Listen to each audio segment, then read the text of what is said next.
Le Zap d'Europe 1. Avec Victor Delande. Bonsoir Victor. Bonsoir Nicolas, bonsoir à tous. Tout ce qu'il ne fallait pas manquer aujourd'hui sur Europe 1. À droite, l'affaire Fillon continue de perturber les militants. Le correspondant d'Europe 1 dans le Nord, Lionel Gougelot, s'est rendu à une réunion publique de Bruno Le Maire près de Lille.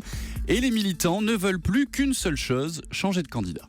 On avait un bon candidat avec un beau projet, mais là, il faut stopper l'hémorragie. Donc là, aujourd'hui, si on n'a pas un candidat qui refédère et qui porte un espoir, un nouvel espoir, on court à la catastrophe.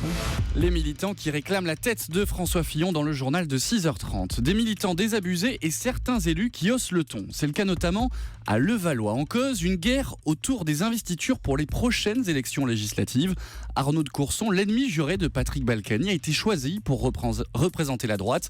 Un affront pour Isabelle Balkany, épouse du maire et première adjointe. Vis-à-vis de nos militants, c'est presque une insulte. Parce que quand on est dans la tourmente au plan national, on évite de susciter un orage au plan local, là où la météo est pourtant complètement calme. Donc, je suspends mon soutien à François Fillon pour l'instant.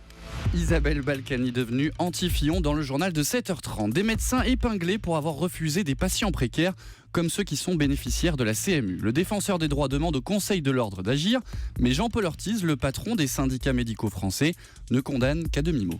Beaucoup prennent rendez-vous chez leur médecin et ne viennent pas. C'est particulièrement fréquent. Mais pourquoi particulièrement ceux qui sont bénéficiaires de la CMU ? Ce sont souvent des populations défavorisées, donc qui n'ont pas ces attitudes de bonne organisation dans leur vie quotidienne ou qui n'ont pas ces réflexes-là.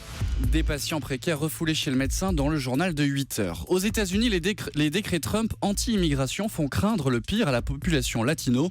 Du coup, ils s'organisent. Xavier Yvon assistait à une de leurs réunions publiques près de New York. Il a rencontré Rodrigo, un père de famille mexicain qui s'inquiète pour ses enfants. Certains disaient que c'est quelqu'un qui parle beaucoup mais qui ne fait rien. Ce qui s'est passé vendredi dernier avec le décret contre les musulmans, ça montre qu'il fait ce qu'il dit. Et ça fait peur. Si je suis expulsé, que va-t-il se passer pour mes enfants de 13 et 15 ans ? La population latino inquiète aux États-Unis dans le journal de 12h30. Enfin, on connaît, ça y est, le palmarès des films qui ont fait le plus d'entrées en France en 2016. Et la palme du plus gros carton revient, Nicolas, à un petit indice peut-être ? Un indice musical, allez. L'horizon où la mer touche au ciel et ma peine qui chante les heures et tout s'ignore.